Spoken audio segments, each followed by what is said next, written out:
Do you have note cards or anything, or are you just like reading yours off of like?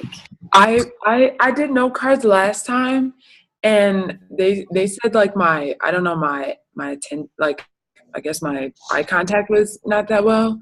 So I Okay. tried doing what other people did, like pulling up my like the paper on my computer, but I still feel like my eyes are like Okay. That's kind of like the same with me from last time. plus this was too much to write on note cards. Yeah.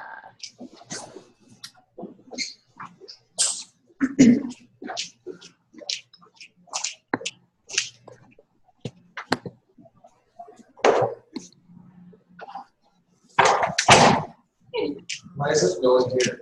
Just people are on Zoom or whatever, so they're in their respective rooms or whatever. I just come here to do troubleshooting and students need to go on my camera instead or whatever, then I have to do that. Oh, I did mine last week. Oh, in that case, you have to do this. We sent out an email about that, but yeah. That's okay.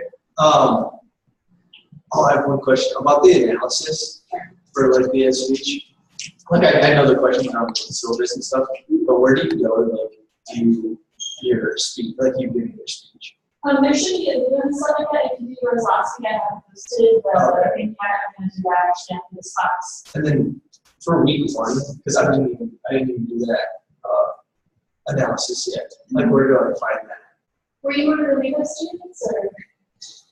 No, I just like I missed a class last week because I don't know like is there like a website we go to and just watch ourselves do part of the speech we gave? I was sent out the video links or whatever. I'm using YouTube. We were going to be using Media System before, but I had so many problems with getting students to do that. So the data that I tried to send them to do as well, and the files were too big. So I couldn't do that. So I ended up just uploading them to YouTube and sending my research sessions, still and stuff like that. Oh, okay. So that's YouTube. Yeah.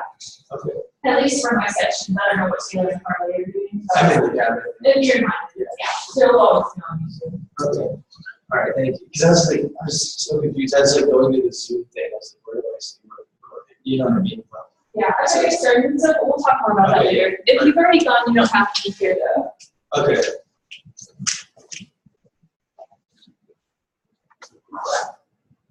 Okay.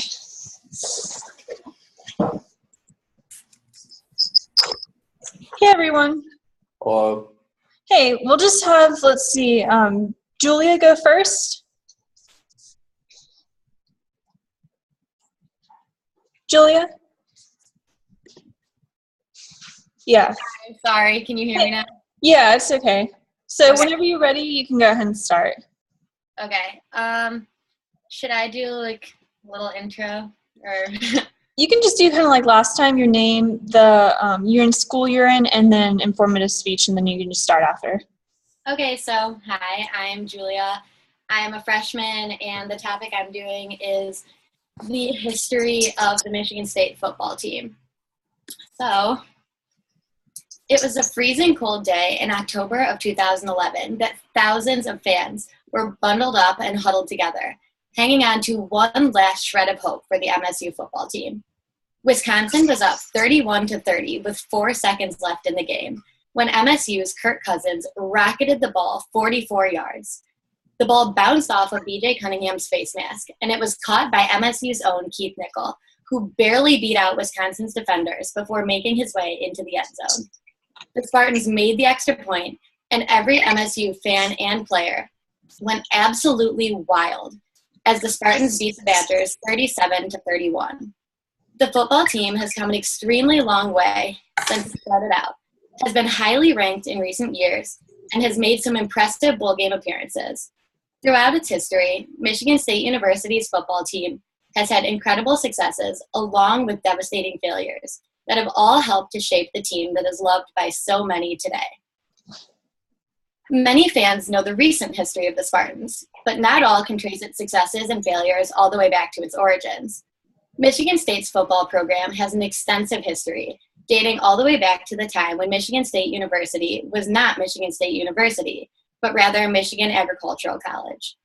In 1896, students of Michigan Agricultural College formed a male varsity football team, which was a big step, since the team had formerly been recognized only as a club team.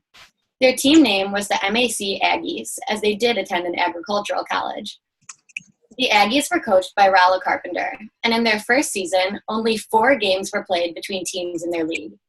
In 1989, MAC played U of M football for the first time, where they won 12-7.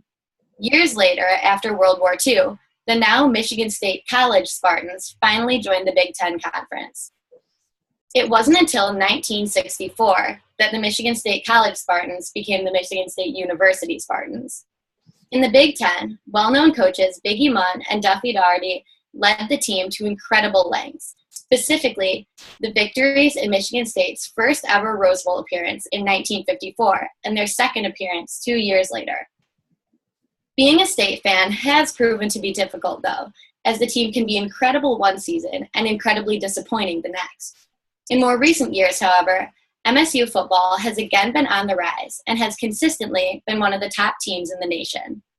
Under the coaching of Mark D'Antonio, from 2010 to 2014, the Spartans have gone 11-2, 11-3, 8-5, 13-1, and 11-2. So far this season, the Spartans have an undefeated 6-0 record, with several more big games ahead, including the game against our rival, University of Michigan, Ohio State, and Indiana University. Since 2010, the Spartans have been led by quarterback Kirk Cousins, who played until 2011, and Connor Cook, who played from 2012 until present, and who is currently carrying the team in his senior season. The recent successes of MSU's football team have made Coach Mark D'Antonio, who is currently in his 9th season as MSU's head coach, one of the most successful coaches in the history of Michigan State University's football program. MSU has finished in the top 5 teams in the nation amongst national polls because of its performance in the 2013 and 2014 seasons alone. Michigan State this season has been ranked as high as number 2, but recently dropped to number 7 after a nail-biting win against Rutgers last weekend. Despite the team's recent successes, MSU's bowl game history has gone through periods of highs and lows. Throughout their time, the Spartans have appeared in 25 bowl games and have an overall bowl game record of 11-14. Under Coach D'Antonio, Michigan State football has participated in 7 consecutive bowl games, losing in 2009, 10, and 11, while taking home a victory in 2012, 13, 14, and 15. The most consecutive bowl game wins in MSU football history is a series of 4 taking place under D'Antonio's career. D'Antonio takes home 4 wins and 4 losses in bowl games while coaching at Michigan State. Michigan State has been in 5 Rose Bowls, the biggest bowl game that takes place in Pasadena, California each year, and the team has won 4 out of 5 of them. However, there were 2 separate occasions, a stretch of 4 games and later a stretch of 5 games, in which MSU lost each consecutive bowl game. But on a more positive note, MSU football has claimed 6 national championship titles over the years. All in all, Michigan State University has a football program that is built on a very diverse foundation. A team that is respected by people across the country has a history that contains many celebratory high points and many calamitous low points.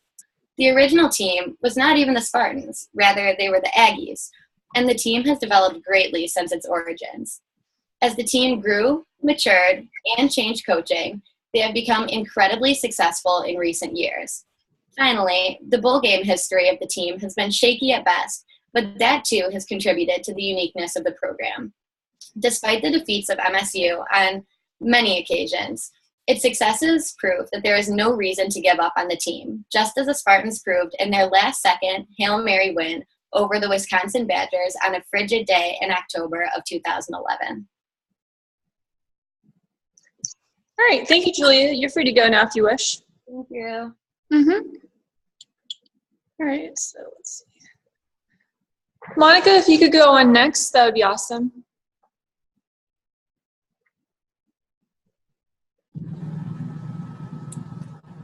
Can you see me? Yeah, I can see you. Oh, okay. Sorry. Okay. Okay. Whether or not it is your first year as an undergrad, or your first year as a graduate student, being a student can be extremely stressful. Trying to ace every exam, participate in every club, and volunteer for every organization can become overwhelming. Fortunately, there are plenty of activities that you can participate in to relieve some of that stress, including yoga. The positive effect on the mind and body from yoga can be very beneficial for stressed out students. So what I wanted to focus on today is the purpose and the different types of yoga, how stress affects the mental and emotional health of a person.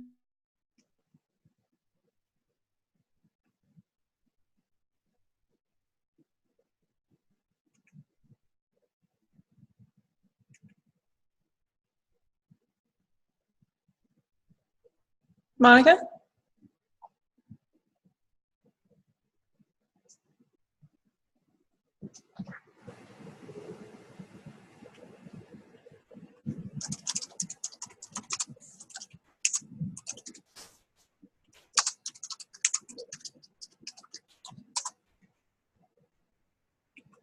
Monica, are you still there? Your speech entirely stopped.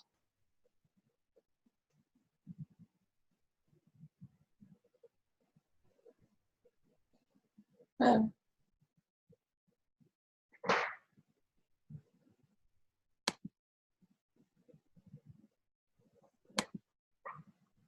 What happened?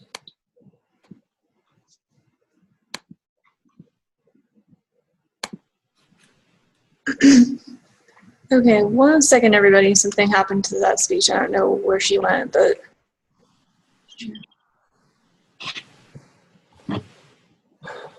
Okay. That's weird.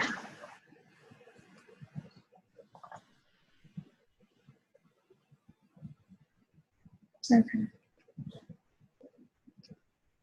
Well, I guess we'll have to have someone else go on. I'm not sure what happened to Monica's speech, but AJ, we'll have you go on now. Hello? Hey, we'll go ahead and have you go on. All I'm right. not sure what happened to Monica's speech, but she dropped off somehow. Yeah. My name's AJ. I'm a freshman construction management major, and my topic's about the success of Apple. Okay. Imagine doing something illegal and in turn creating something that will make you more money that is even fathomable. Apple has rapidly become one of the strongest global companies in the technology field through the mastermind behind it, the research, the development that went into it, and the success they had as a whole. Sorry, 1 sec. Oh, sure. Yeah, no worry. Two masterminds behind the company started with a computer technology wizard, Steve Wozniak, and a businessman with the same set of skills, Steve Jobs, who is more commonly known for the success of the company. They started off by trying to get people to invest in their company and had no luck in doing so, so they moved in to Jobs' dad's garage and developed the first computer and sold it to local computer stores during the development of the technology global interface. Once the company got on its feet and got running, investors came along and the company is doing outstanding as it is now recognized as the #1 company in the world, exceeding Microsoft, the #2 company, by over $60 billion. The power of this company in large must be regulated by a mastermind. This mastermind is named Steve Jobs. Apple was created by Steve Jobs, a drug addict with the mind of a highly skilled businessman and the computer skills of a wizard. Steve Jobs was born in San Francisco, California, and developed his first computer in the year of 1976, and Steve Jobs was a college dropout with a vision of success. His primary drug of choice was LSD, a hallucinogen that's artificially made that tricks the mind into seeing the non-real. Steve Jobs was avid for taking this drug because of the surreal temporary effect it had on the mind. While his mind was on drugs, he had a vision of a software company named Macintosh, or Apple, that he soon created the name on a way to a technology release with his partner, Steve Wozniak. His vision became a reality, and he spent countless hours developing the company with the help of close friends. Steve Jobs sometimes is given all the credit for the development of the Apple computer, when in actuality he had a great deal of his help from his best friend from an interning at a software company in India named Steve Wozniak. Wozniak was working on developing a computer as something to do just for fun, and Jobs saw the potential of the company and ran with it. Both of the Steves sold things of value that they possessed and started to build the company. As it got more popular, they continued to improve the design and functions of their desktop computers. With competitors starting to make the value of the company drop, Jobs had to figure out a way to make Apple stand above the rest. He developed the first personal computer to feature a graphical interface controlled by a mouse, the Macintosh computer, which was a breakthrough in terms of ease of use. And that was from Sun and Fell in 2008. The Macintosh computer was completely off the regulations of the board and was not allowed to be developed through the process of Apple's money. The quote that was previously mentioned is saying that Jobs and Wozniak created a computer that was interactive, that something outside of the screen controlled the inside of the screen. A computer mouse is a handheld device that is used to control the cursor on the screen and allows you to click or perform an action on the computer to open and close items on the screen. This development revolutionized the technology behind computers. Meanwhile, the entire production of this product was not regulated by the board. With development of considerably the best technology company in the world comes great reward and great development. When Apple was developed back in 1976, it was barely worth the ground it was developed on. The hard work and dedication to the company, Forbes magazine ranks Apple as the #1 wealthiest company in the world, valued at $145.3 billion. That's billion with a B. The company now offers hundreds of products that are not cheap by any means, and they average selling 625,000 products a day, making them over an average of $4,500 a second. With all of Apple's success, they are considerably the largest company in the globe, and they are not going to be stopping anytime soon. With all the development to be the greatest company in the world, Apple has strived to be a powerhouse in the technology field with the development of their products that far exceed all others in the market. The success is unstoppable. Steve Jobs is the mastermind behind the marketing the technology. With the help of his good friend, and the world's strongest empire was born, and the company Apple was created. With their success, they're the wealthiest company in the world, and it clearly shows if you look at all the products that everyone owns. Apple was born with a thought and a dream, soon to be reality with hard work and dedication. No one was afraid to fail, and Apple blossomed to be the greatest company the world has ever seen. Steve Jobs was quoted as saying, "I think if you do something and it turns out pretty good, then you should go do something else wonderful. Not dwell on it for too long, just figure out what's next." All right, thank you so much. You can go now. Okay, thank you. Uh-huh. Hey, Abby? Yeah, I know yours went out. Do you want to just start again? Yeah, I don't know what happened. Yeah, you kind of just dropped off. I wasn't really sure what happened either. Okay. Yeah, so we'll just have you go again. You can just start over. Okay. Whether or not it is your first year as an undergrad or first year as a graduate student, being a student can be extremely stressful. Trying to ace every test, participate in every club, and volunteer for every organization can become overwhelming. Fortunately, there are plenty of activities that you can do to relieve some of that stress, including yoga. The positive effect on the mind and the body from yoga can be very beneficial for stressed out students. So what I want to focus on today is the purpose and the different types of yoga, explain how stress affects mental and emotional health, and the benefits from yoga towards physical health. As students in college, there's a lot of pressure to compete with the next student, and over time, stress builds up and can have an effect on your health. However, practicing yoga can be a great way to help relieve some of those issues. There are so many different types of yoga that if you don't like one type, there are hundreds of more out there. There's hot yoga, which is yoga done in extremely warm weather or humid weather. There is yoga and Pilates, which is if you want to work on your core, tighten things up. And according to the U.S. National Library of Medicine, there's even a laughter yoga. According to the National Institutes of Health, Yoga is a mind and body practice with historical origins in ancient Indian philosophy. Like other meditative movements, practices used for health purposes, various styles of yoga typically combine physical postures, breathing techniques, and meditation or relaxation. There are thousands of simple yoga exercises that you could do throughout the day to alleviate stress. It could be as simple as a head and neck turning, or something a little more advanced, such as the one-handed tree pose, which I can't really explain. Now, without some stress reducer, such as but not limited to yoga, your health could be at risk. As stress accumulates, your mental and emotional health can suffer. A study observed by the National Institute of Health concluded stress in America reported an average stress level of 5.4 out of 10.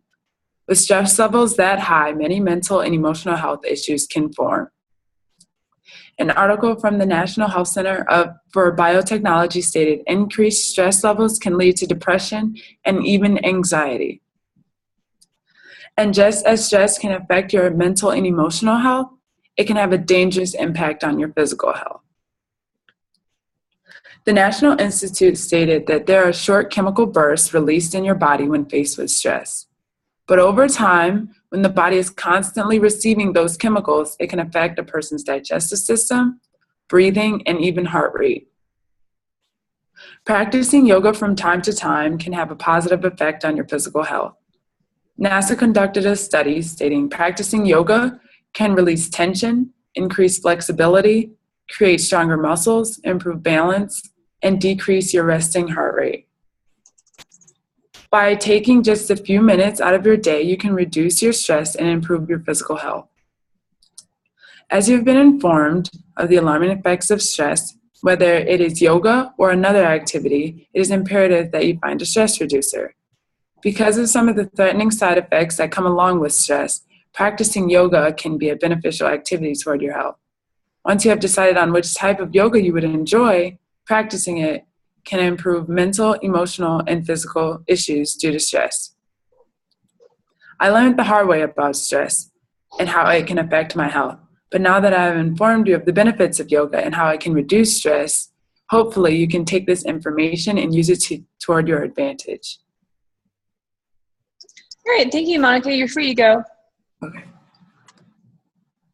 All right, so Austin, you're up next. Okay. I'm Austin Ranke. I'm a marketing major, and my speech is on Adderall. What if I told you there was a drug that would increase your productiveness and help with your studies? Would you take it? This kind of drug is something we are not used to. Adderall is taking over high school and college campuses across the world. There are many uses for this up-and-coming drug. If used correctly, it can be very beneficial. If not, the consequences could be severe. First, we should look back to the origin of Adderall and what exactly it is.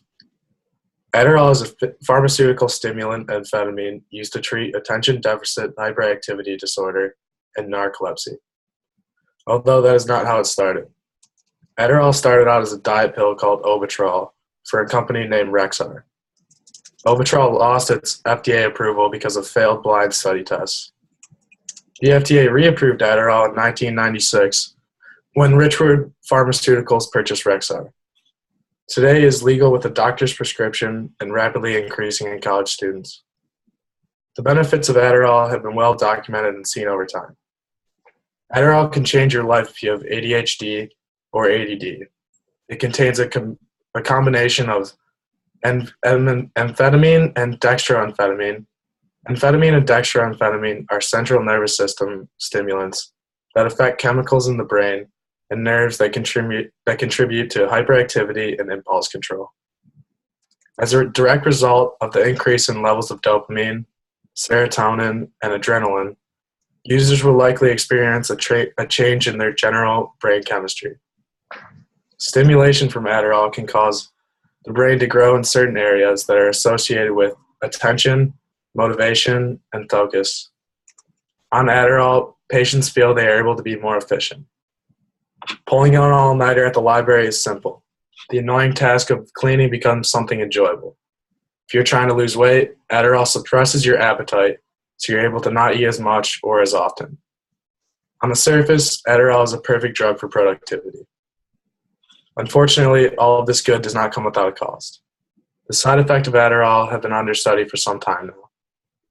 Researchers have indicated that it takes the body time to restore its own natural production of neurotransmitters. Adderall affects this within the brain. A big concern about Adderall is that it is habit-forming, and chronic use may lead to dependence. After taking for an extended period of time, users will have to use a higher and higher dosage to feel the same effects and to even just feel normal. There are also less serious side effects, which can include nervousness, dizziness, restlessness, headaches, stomach aches, decreased appetite, trouble sleeping, dry mouth, nausea, and weight loss. These side effects become more serious when taken for a prolonged period of time. As you rely more on it, your sleep schedule, appetite, and patience all suffer. When making your choice about Adderall, make sure you look at all the facts. As I have discussed, Adderall is both good and bad. If used by the right people for the right reasons, it can be very good. Before deciding to take Adderall, it is important to know exactly what you are taking. Thank you. All right, thank you, Austin. You're free to go now. All right, Gage, you're up. Okay. My name is Gage Nichols. I'm an advertising major.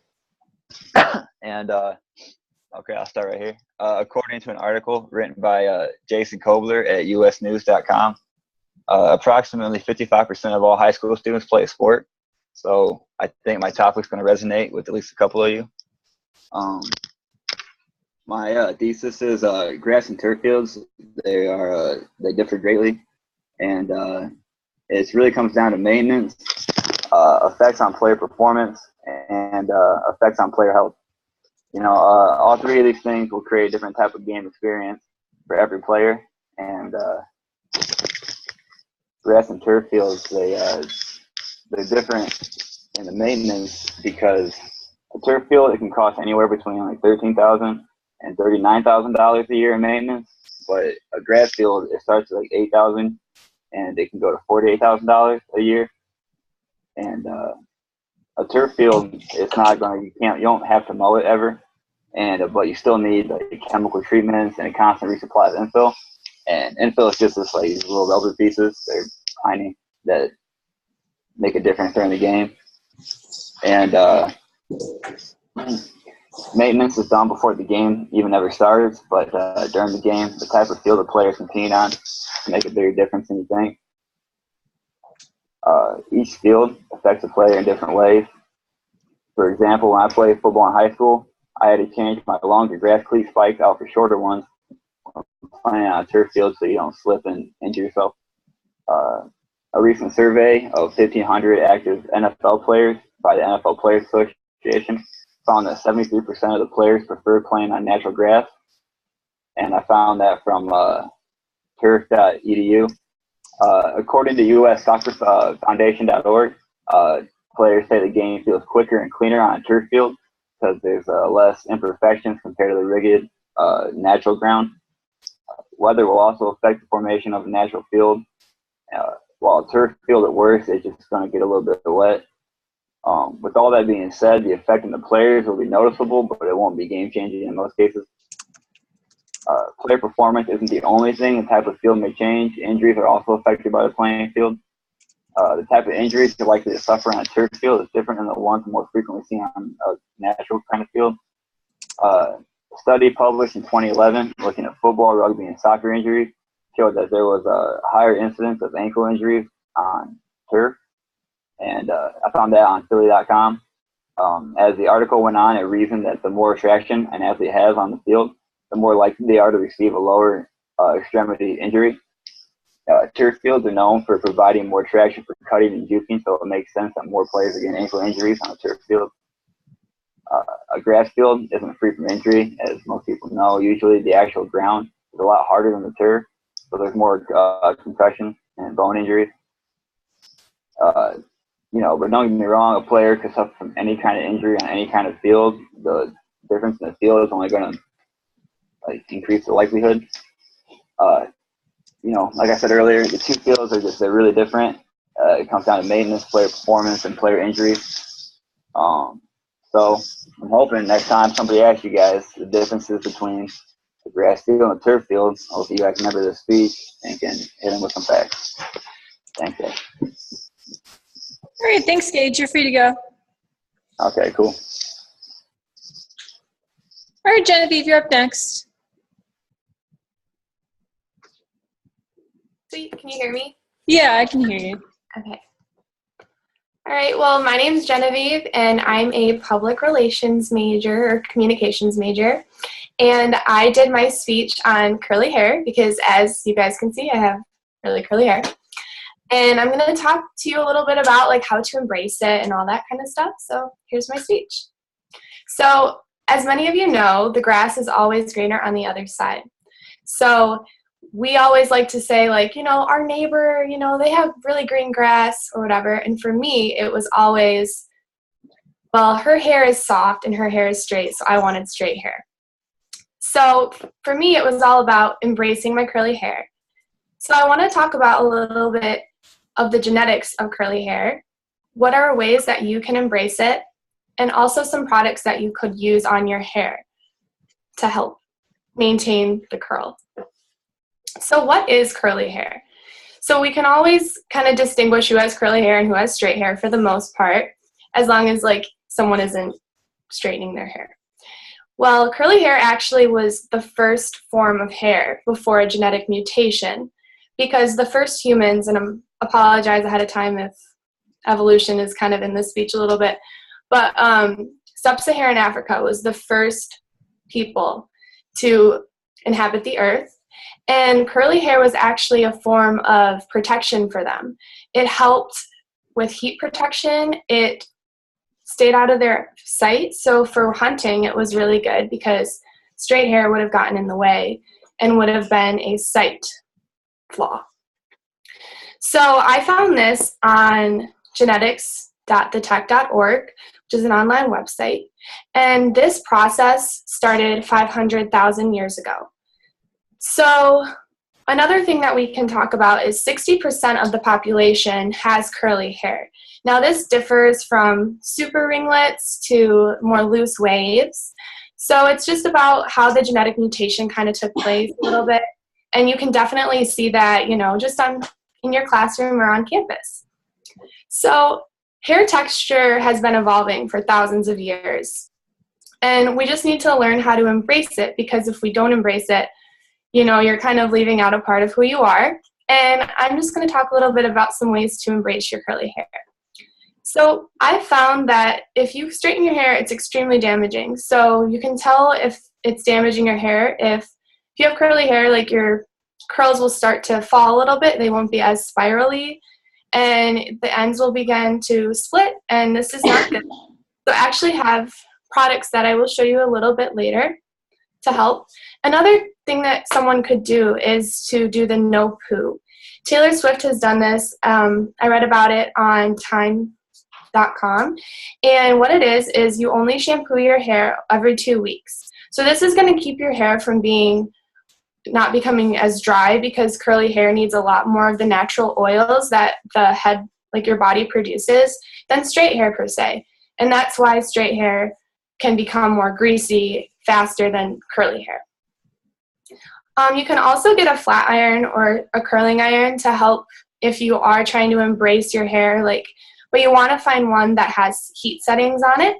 And this is a great way to adjust your hair without hurting what God gave you or whoever you believe is up there gave you. So another thing you want to do is know the products that are going to help your hair. For boys, if you want to straighten your hair, that's cool too. I've definitely straightened my guy friend's hair, just for fun. And you also could use products in your hair too. So just because you're a boy doesn't mean that you don't use these products. So the first one I want to show you is if I am wearing my curly hair, I have a mousse here. And a mousse is really, I'll put it up to the camera.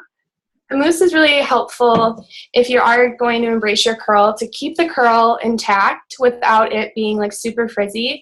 And there's different ways that you can put that in. I normally put like 3 Reese's, I guess you could say, in my hand, and I just put it in. And this is really useful for embracing your curly hair. Another thing I do is if I am going to put heat on my hair, I use a heat protectant. And this is really important because then you don't damage your hair. Another thing I also use is a leave-in conditioner. And this is helpful for everyone. And I think that more people should use it because, you know, your hair is a really important part of who you are. So all these products are just a few things on how someone can embrace their hair. And for me, like, this was more directed towards people with curly hair, but, you know, embrace your straight hair and embrace your curly hair. And if you got a weave in, that's cool. I had a weave one time and it was awesome. So just embrace who you are and, you know, really take into heart, like, what you want to give out to the world because, you know, you're awesome. Everyone is awesome. So embrace it and don't cover up your genetic makeup. And that's my speech, so thank you. All right, thanks, Genevieve. Marissa, you can go on next. Can you hear me? Yeah. Okay. So, hey everyone, my name is Marissa, and I'm going to talk to you today about the oh-so-lovely thing known as the friend zone. It's that awkward moment when you like someone, but then you find out that they'd rather just be friends with you. So why does this happen? Today I'm going to tell you a little bit about the science behind the friend zone, and I'm going to tell you about the evolutionary history, the biological differences between males and females, and why the friend zone is necessary. Now, according to dictionary.com, the formal definition of the word friend zone is slang for a friendship in which one person, typically male, is romantically or sexually attracted to the other, but the attraction is not mutual. There is essentially an evolutionary reason behind this. Humans are a species, so we have both males and females. And according to Bateman's principle, when you have males and females, there are going to be differences between the sex gametes. So what are the differences between the sex gametes? Well, females have eggs, and males have sperm. And it takes 1,000 times more energy to make an egg relative to a single sperm. And according to Bateman's principle, when this happens, that means inevitably one is going to contribute more resources. So the differences are that females are going to contribute more time and resources into the production of offspring. And not to mention, females are also born with a very limited number of eggs, and theoretically, males can have an unlimited amount of offspring. So what is the consequence of this? This causes females to be choosy and males to be competitive. Because females have to expel so many more resources, they don't want to waste all of that energy on someone who isn't good for them. And because females are choosy, this causes competition among males to get the female's attention and to win her over. Biologically speaking, we are hardwired to want to pass on our genes into the next gene pool, so that means we are also hardwired to want to pick the best mates for ourselves. And this brings me to my third point about why the friend zone may be necessary. According to the lecture presented by Professor Donahoe, there's the staircase theory of development. For coming together, there's initiating, experimenting, intensifying, integrating, and bonding. Relationships are a process, and they take time, and they don't happen overnight. And sometimes we hit bumps along the road, and that can unfortunately lead to falling out. In the textbook called Human Sexuality by Simon LeVay, he talks about something called homogamy, and that just means people are attracted who have the same likes and beliefs and hobbies. And if this isn't there, that just could mean you're not compatible with each other, and you hear those dreaded words that you'd rather just be friends with them. So the friend zone may be critical because it could mean that you're just not compatible with each other. And if that happens, like, there's nothing wrong with that. It's just you're not compatible with each other. So to wrap it all up for you guys, the friend zone is viewed as this horrible place where there's no hope of getting out and you're stuck there forever. But there is an evolutionary reason behind it. Because females invest such a huge amount of time, resources, energy into producing offspring, this causes females to be choosy and picky about their partners. Because it takes a relatively minuscule amount of time to produce sperm, this causes males to be a little bit more promiscuous and competitive because they have to fight to win the female over and try to get her attention. And lastly, the friend zone may have its place because it can be a sign that you two aren't compatible with each other in relation to producing offspring. I hope you enjoyed this little snippet of information, and thanks for listening. And thanks, excuse me. Thanks, Marissa. You're free to go now. Okay. All right, so let's see who's next. Oliver, we'll have you go on next since I can see you on the screen. Can you hear me? Yeah, I can hear you. Okay. Okay, my name's Oliver. I am a sophomore here, and my major is advertising. And today I'm going to be talking about professional baseball stadiums. Okay. Did you know that Major League Baseball is the only sport where the ground rules are different from ballpark to ballpark? Today, I'll attempt to inform you about professional baseball stadiums. There are three main points I want to touch on while doing so. One is the effect the location of a stadium has. A second is special features that stadiums hold. Finally, I will talk about the history behind stadiums. Through these 3 points, I hope to leave you with a better sense about professional baseball parks. With the many things a baseball stadium includes, the location of each stadium will affect the performance of a hitter or a pitcher on any given night. At Coors Field in Denver, Colorado, the air is very thin and thus favors hitters when they play at the specific park. So, when teams come to play the Colorado Rockies, they can expect their hits to travel far.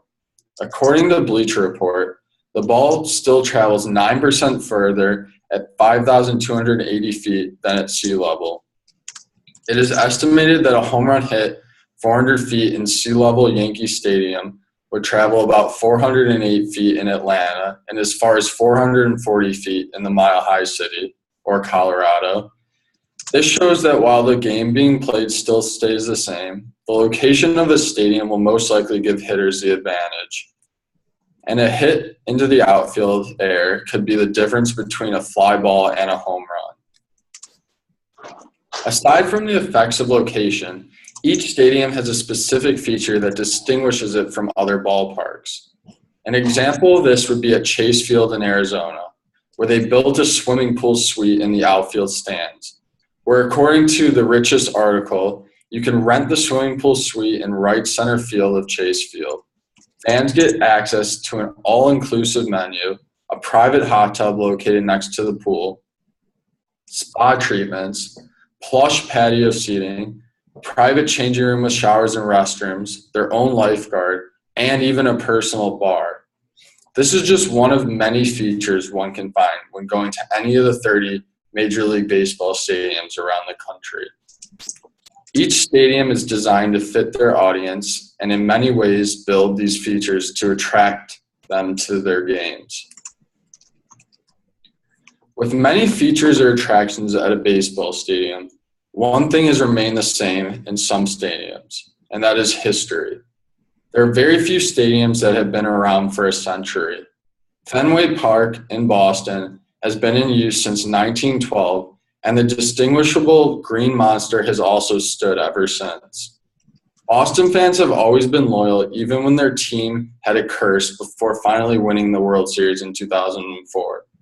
the ballpark has witnessed a lot of history, including President John F. Kennedy throwing out the ceremonial first pitch at one point, according to a Boston Red Sox website. History will always be a part of professional baseball stadiums, whether it is Fenway Park in Boston to the old Yankee Stadium in New York. There are many different concepts that go into a professional baseball stadium. To some, they are considered among America's most historical places to visit.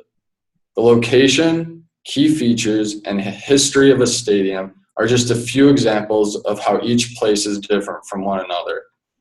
With this said, I hope I was able to give you better insight about professional ballparks if you were not aware. And for those who know a little bit about them, hopefully you know even more now. Thank you. All right, thank you. You're free to go now. Okay. So Megan, we'll have you go on next so I can see you on the screen. Okay. Sorry, Megan. Yeah. Which one? What? You. Yeah. Okay. I'll have you go on next. My name is Megan, and I am a freshman. My major is marketing, and I'm going to be making a speech about the nature and effects of bullying on special needs. Do you ever have a long night of homework? A night where your motivation is at an all-time low and you can't seem to aim high enough in your classes? It's not easy feeling broken down and hopeless. It's reasonable for me to say that we all know this feeling. This feeling is comparable to the feelings caused by an issue close to my heart that often goes unnoticed. One of my greatest passions in life is volunteering and getting to know individuals with special needs. Special needs can include medical, mental, physical, or psychological disabilities. While working with many organizations and teaching facilities over the course of 4 years, I have noticed this growing issue. I see firsthand the effects of bullying on people with special needs. It's important for each person to understand why they are bullied, how it affects them, and what can be done to aid or solve this problem. By touching on these points, we can better understand this community of people. After all, they do experience the same feelings that we do. First, we must understand why people with special needs become targets. According to research through StopBullying.gov, many disabled people are considered targets to bullying because of factors such as physical vulnerability, social skill challenges, or intolerant environments. It is often found that individuals with special needs can have issues with average activities that can include paying attention, comprehending messages, moving about, putting together even a simple puzzle, or making friends. This being said, these hardships make them very vulnerable to the public opinion.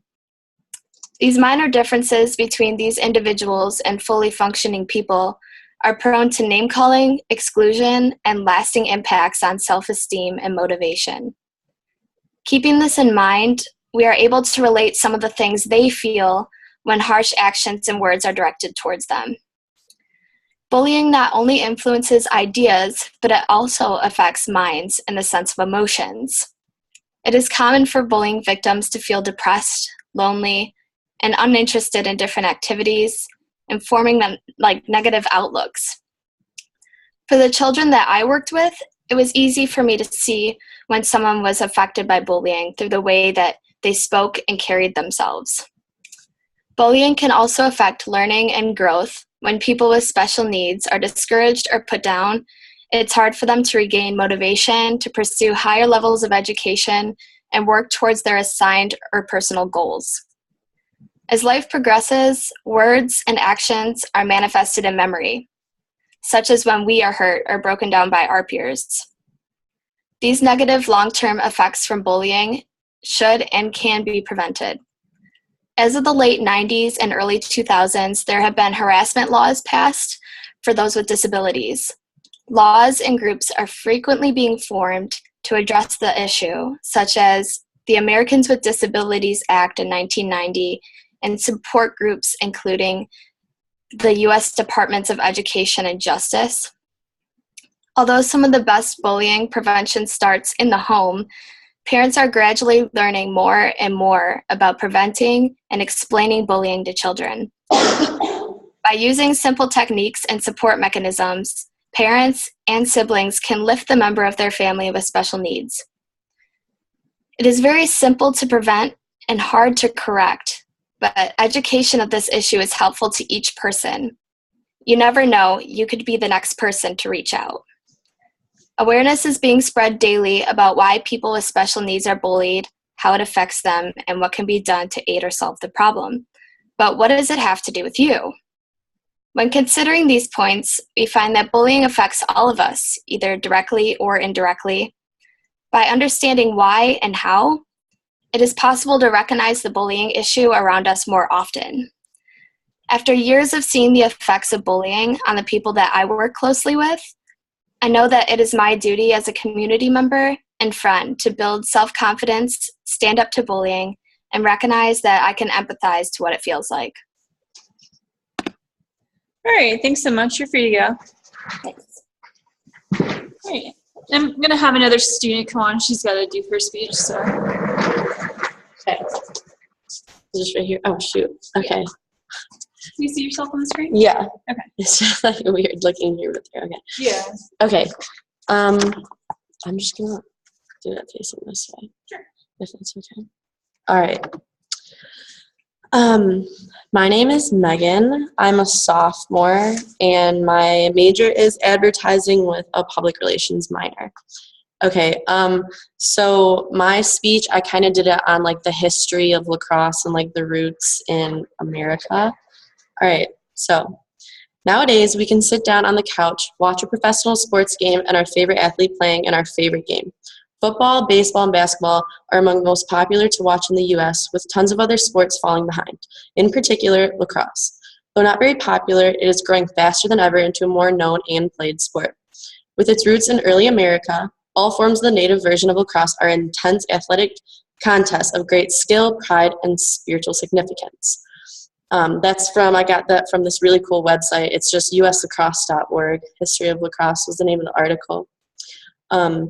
With its roots in Native American history, lacrosse is a growing sport with nearly 500,000 players from around the world now enjoying the game. Because lacrosse is not a very well-known sport among adults and teens, I'll start with the history of lacrosse and the different versions of the game played by various Native American tribes, and talk about the importance of the game to the Native Americans, not only as a leisurely activity, but also in a cultural and spiritual aspect. Lastly, I will talk about the transition of lacrosse to today and briefly explain newfound popularity of the sport. Although many of you probably have a good general understanding about the game of lacrosse, let's go all the way back to early America to understand the founding roots of the game. Lacrosse was one of many stickball games played by the Native Americans beginning in the 1700s and 1800s. It was given its name by early French settlers using the generic term for any game played with a curved stick, cross, and a ball, originally called stickball by Native Americans. Some of the earliest information on lacrosse shows that it was played throughout the eastern half of North America, mostly by tribes in the southeast and around the western Great Lakes and in the St. Lawrence Valley area. There are about 3 different versions of the game that were played, including a double stick version played by southwestern tribes that is still sometimes practiced today. In this game, 2.5-foot sticks are held in each hand, and a soft, small deerskin ball is retrieved and cupped between them, with the ultimate goal, of course, scoring on your opponent. Another version that was used by the Great Lakes players is somewhat similar to today's game. It is made up of a 3-foot stick with a circular pocket on the end that is just slightly bigger than the ball itself. The ball used in this game was traditionally made out of wood and carved into a spherical shape. The third version, in early Native American lacrosse, mostly resembles the traditional modern-day lacrosse. It originates in the Northeast and most commonly played by the New England tribes and Iroquoian tribes. The games would be played with sticks that are slightly longer than 3 feet, with a shaft on the end of the stick that was webbed and made into a net, perfect for catching the ball. Although different tribes of the country had different equipment and rules for the versions of lacrosse, the game often served many of the same purposes. Apart from its recreational function, the lacrosse game traditionally played a more serious role in Indian culture.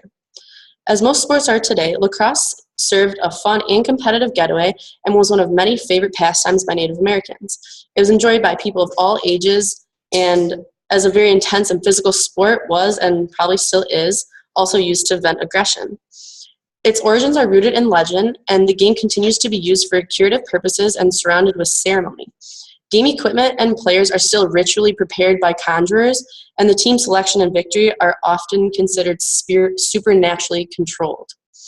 In the summer of 1763, the Sauk and Ojibwe tribes of Michigan needed a plan to recapture Fort Michilimackinac from the British. They came up with this very sneaky plan to attack them on their fort. They decided to execute this plan of attack on the day of the king's birthday, which they knew meant the British soldiers would have a day off from their duties. So the tribes had their women hide knives and weapons under their skirts to keep them hidden from the British and distract them by cheering on the men as they, of course, played a game of lacrosse. It was right next to the fort, and eventually the ball was thrown into it.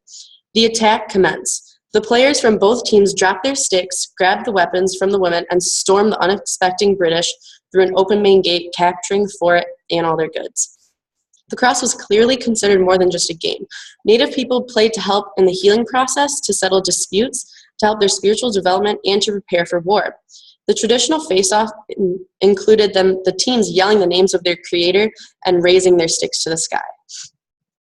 Through the years, lacrosse has become more popular in mainstream athletics and has transitioned from a spiritual ritual to a competitive pastime. Now played by nearly 500,000 people worldwide, lacrosse is one of the fastest growing sports in the 20th century. It has migrated from America to other countries such as Canada and brought back to places in Europe by early settlers. There are now professional teams in North America, Canada, Europe, and Australia. With its early roots being played mostly by Native American tribes, lacrosse has grown into a beloved sport and is now played at 600 colleges and 2,000 high schools nationwide. The game has changed its rules and equipment over the years, mostly to adopt more safety precautions and on the already physically intense and therefore violent game. Although many aspects of the game of lacrosse have changed since early roots in Native American culture, it is now one of the fastest growing sports today. With its roots in Native American history, lacrosse is a growing sport with nearly 500,000 players from around the world now enjoying the game. It began as a spiritual outlet in many Native American cultures, aiding in health, ritual, and battle. Lacrosse today has grown into a very well-known sport and is played by thousands across the globe. Thank you. Great, thanks, Megan. Good for you. Thank you. All right, so Justin, since you're the next person I see on the screen, we'll go ahead and have you go. All right, can you hear me? Yeah, I can hear you. All right, my name's Justin. I did a speech on Torch Lake. So when someone thinks of paradise, they normally think of somewhere tropical, more towards the equator with warm weather and Caribbean turquoise blue waters. Most people can't afford this vacation, especially when they're in college, and it takes a lot of extensive research and money to plan these trips. Well, you can go about 3 hours towards the north of the state and you get a place called Torch Lake that has the same amount of weather and stuff. Torch Lake is one of the most beautiful lakes in the world, and the National Geographic magazine in 2003 said it was the third most beautiful lake. It's a very easy getaway, and there's a lot of things to do in the summertime. Because Torch Lake is a great place to visit, I'm going to tell you some facts about the lake, what you can do, where you can eat, what you can drink, and how college students can go for really cheap. There are many cool things to know about Torch Lake. I'm going to give you a couple facts. Torch Lake is the second biggest lake in Michigan, the inland lakes, second only to Houghton Lake. This is an area and an acreage. It is the deepest inland lake in Michigan with a max depth of 285 feet. It is the summer homes to celebrities like Michael Moore, Kid Rock, Brent Selleck of the Philadelphia Eagles, and Todd Hermans of the Indianapolis Colts. There's a huge sandbar at the southern end of the lake where the water becomes really shallow. The water fluctuates between ankle deep and about 4 feet. This is a popular place around the 4th of July, and the last sandbar party on the 4th of July had about 10,000 people. Places to eat around Torch Lake. There's 2 places you can pull up on Torch Lake with your boat. The dockside is a popular place to eat. It has a huge selection of food. You can buy souvenirs, and it has a huge bar. There's a huge patio on the outside, and it's a perfect place to watch the sunsets.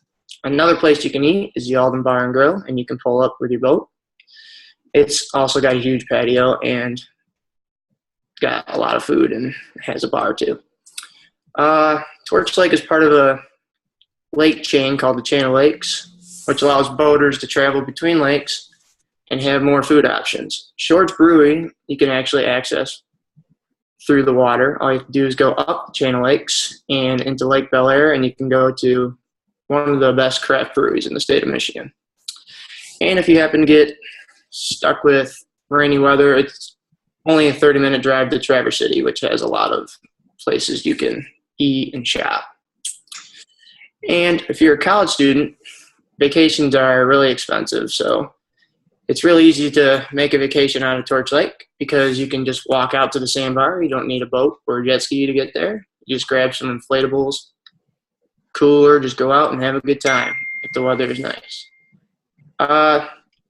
You can't really afford, fancy restaurants like they have around Torch Lake, so you can actually have pizza delivered to you to the sandbar. All you have to do is call Fabiano's on the river, and it's quite inexpensive, and they deliver it to you right to the sandbar. There's many campsites around the lake, so you can just bring a tent, and it doesn't cost that much to grab a campsite. There's actually one at the bottom of Torch Lake. You can just set up your campsite, walk to the sandbar, and you can have a great time.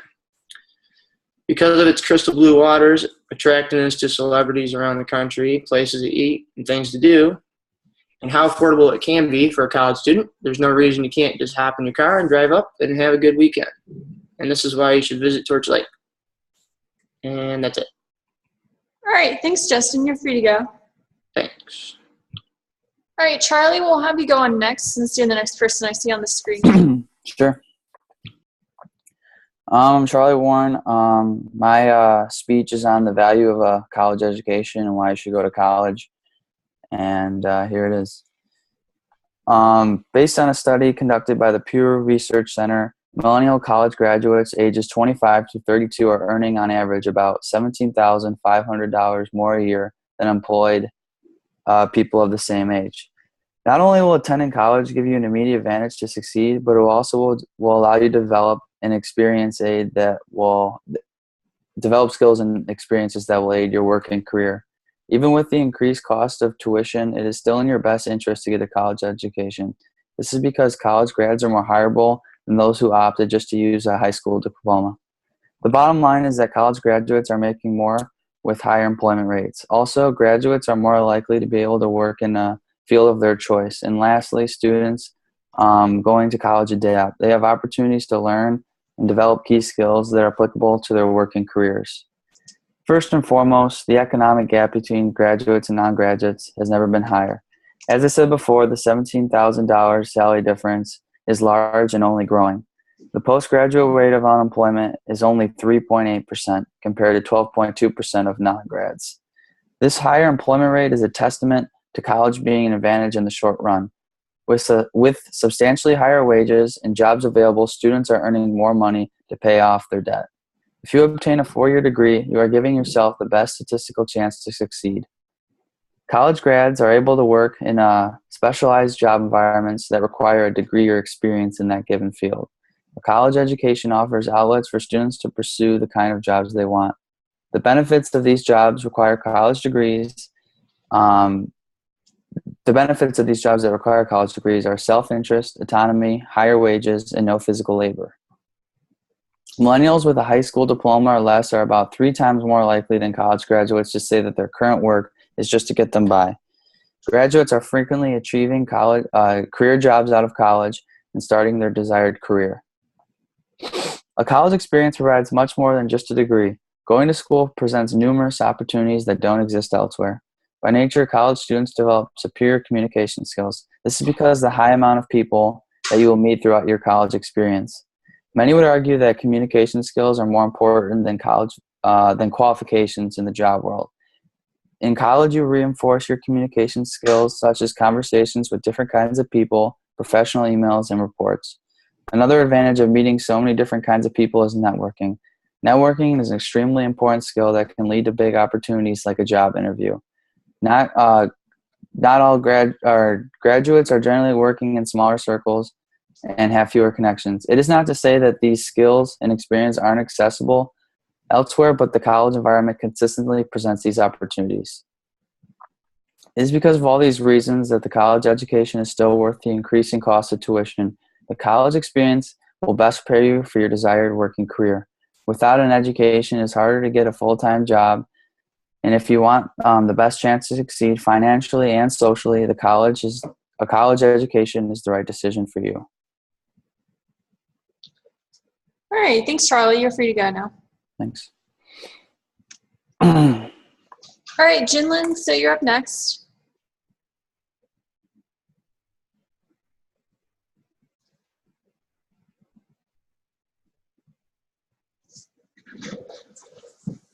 Oh, Jinlin, I can't hear you.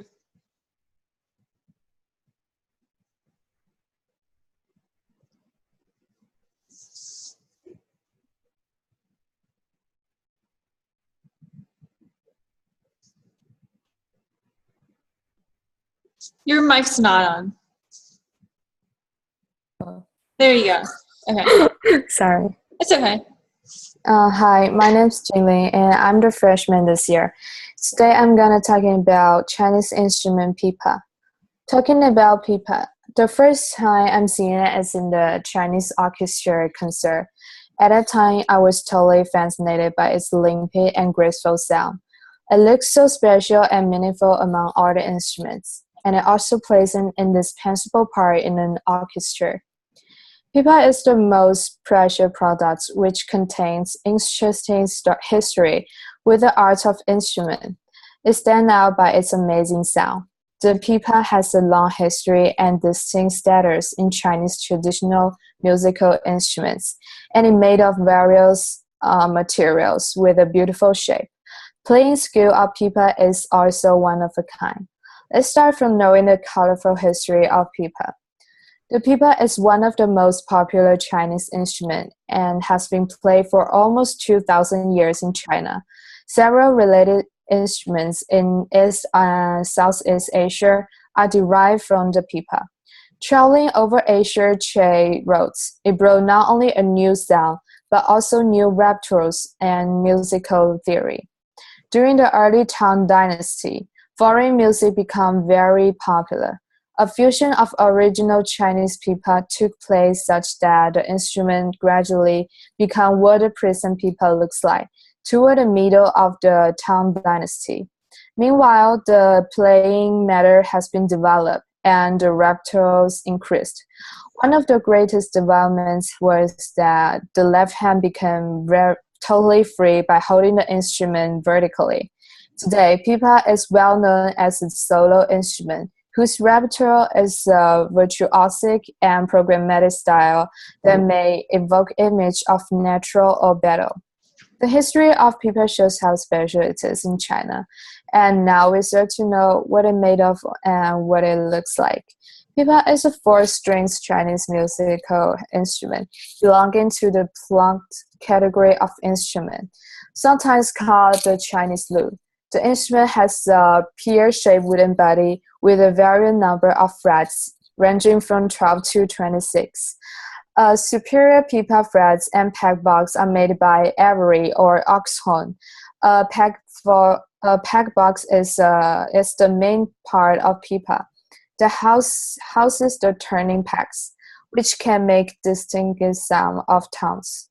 The fundamental material of pipa is the wood. The modern pipa, the class of wood ranges from red sandalwood, rosewood to redwood. The quality of wood also decides its tone quality. Today, many performers use nylon string instead of the more expensive and temperamental silk. The back of pipa is usually plain since it's unseen by audience, but it also delicate with a phoenix, inlay shell, or a dragon, each carved with a Taoist or Confucian symbol.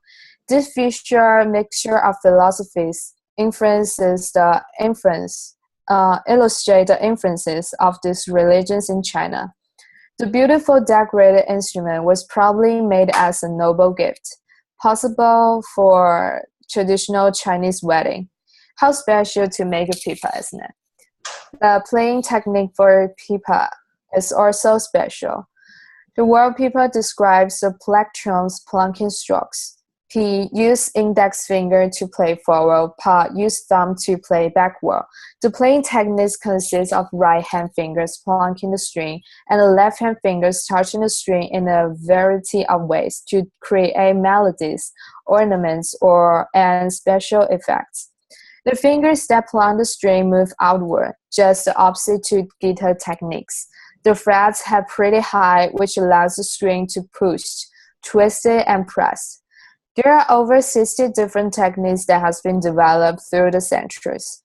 Want to start learning pipa right now?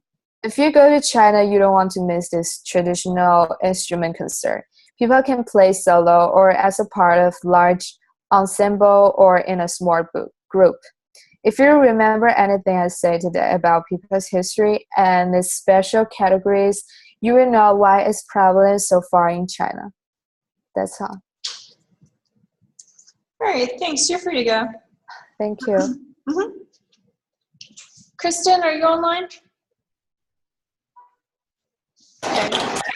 Okay. I'm Kristen. I'm a senior this year. 我靠，我居然忘记开了，也是蛮醉的。 Okay. The beginning of college is the frantic time where we all begin to think about what we want to do with our lives. As if choosing a major hasn't been hard enough already, we are expected to narrow it down even more and decide what career options spark our interest. I know it seems like we have our whole lives to figure it out, but the 4 years fly by faster than we ever expected. The choice I made to declare kinesiology as my major has exposed me to the field of occupational therapy, a profession that sparked my interest in a lot of ways.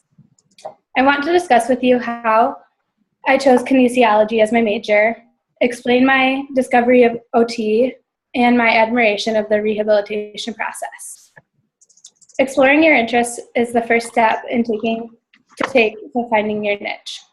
My curiosity in my classes thus far has made me trust that kinesiology has guided me in the right direction. The first time I heard about kinesiology, I was actually a senior in high school when I picked up running as a hobby. I went to Gazelle Sports to try on running shoes, and they do like all kinds of analyses on running, and they like watch you try running in different pairs of shoes. I was really impressed with the employee helping me. He knew everything there was to finding the right shoe, and he explained why it was the right shoe. After choosing a pair and thanking him for his help, I told him how much his knowledge interested me. He informed me that he went to Michigan State and he was in the kinesiology program. When I looked up the curriculum, the MSU website stated that a degree in kinesiology, which is the study of human movement, can open the doors to many opportunities, including careers in medical health, sport and physical activity, physical therapy, occupational therapy, health promotion, fitness leadership, sports administration, coaching, and athletic training. With such a broad spectrum of choices, I knew that I couldn't go wrong. I've never regretted the choice I made to study kinesiology. The more I learn in my classes, the more I know I'm in the right place. Even though being passionate about my field of study has been helpful in a lot of ways, choosing a career that I could be just as passionate about was the next big obstacle I faced. After beginning to study kin, occupational therapy was the first career option that I wanted to look into.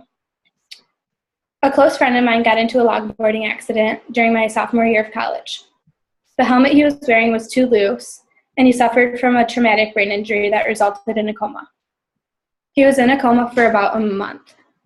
When I visited him in the hospital, he told me a lot about his rehab process. Occupational therapy was one topic that he liked to talk about a lot. He was so impressed by his therapist, and he told me he could totally see me in that type of position, so I decided to check it out.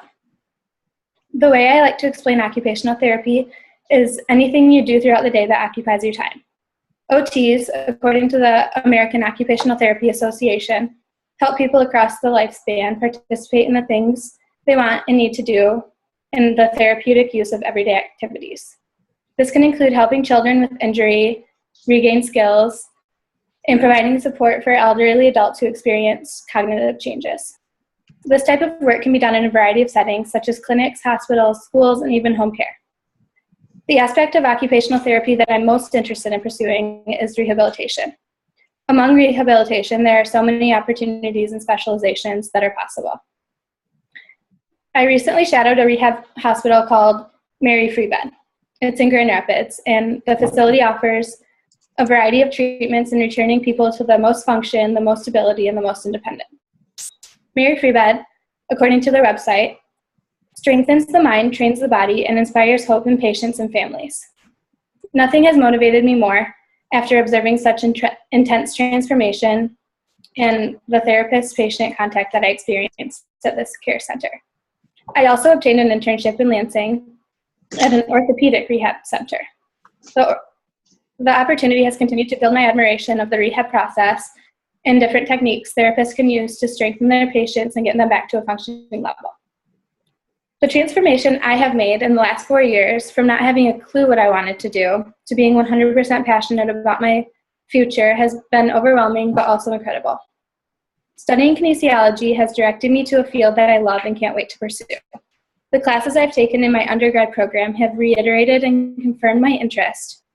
The program has introduced me to a career that I want to follow, and I have made the connections that have led me to several rehab facilities that I can really see myself at in the future.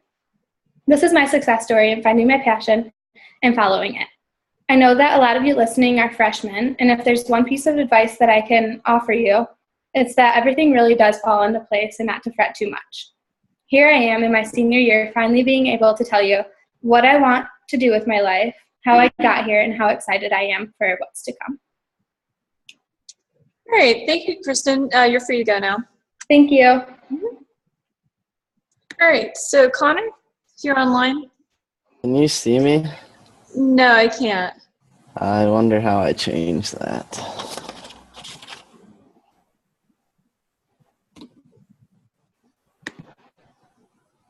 If you can't get it working today, we can, where'd you?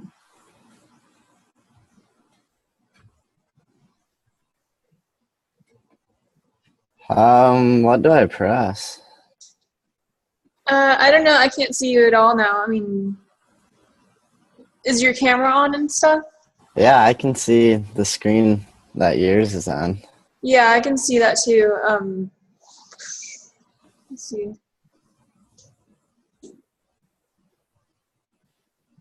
Yeah, do you want to maybe just make it up next week or? I mean, I'd rather just get it over with, but Yeah, I mean, I would rather you get it over with too. It's just that I have to be able to see you, that's all. I can also have you make it up in office hours on Friday.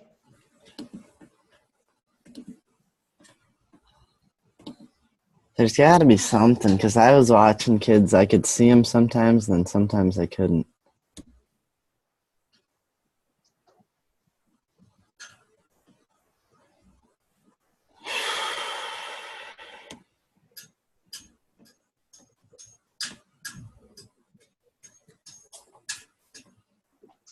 If you want to, what you can do is try logging out of the meeting and then getting back in. Okay. Yeah, and if that doesn't work, we'll have to figure out something else.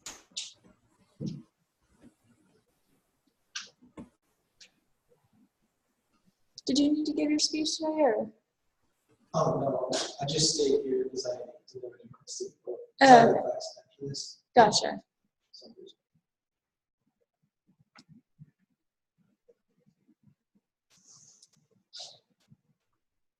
Yeah, I did mine last Wednesday. Okay, I just couldn't remember off the top of my head.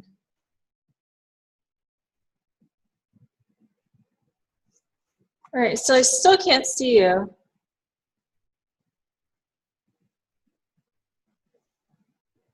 Connor?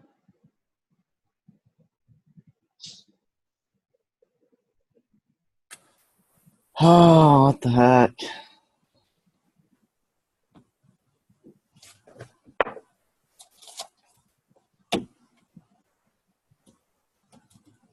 I think we'll just have to give or rather, I think you'll just have to make it up in office hours this week because I can't see you at all.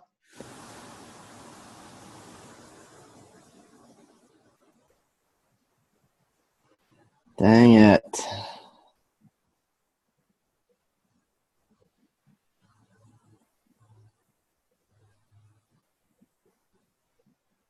Yeah, we'll just have you make it up in office hours. Email me with some times that you're available. I'll be in office hours from 10:30 to 12 and then 3 o'clock to 4:30. On what day? Friday? Okay. Yeah. Oh gosh, dang it. When I come do that, do you want me to bring my laptop? Yeah, you can. I'll have my camera just as a backup, and if you can't get your laptop working, then we'll just have you give it on my camera. It's fine. Okay. All right. Well, I'll see you on Friday. All right. Bye.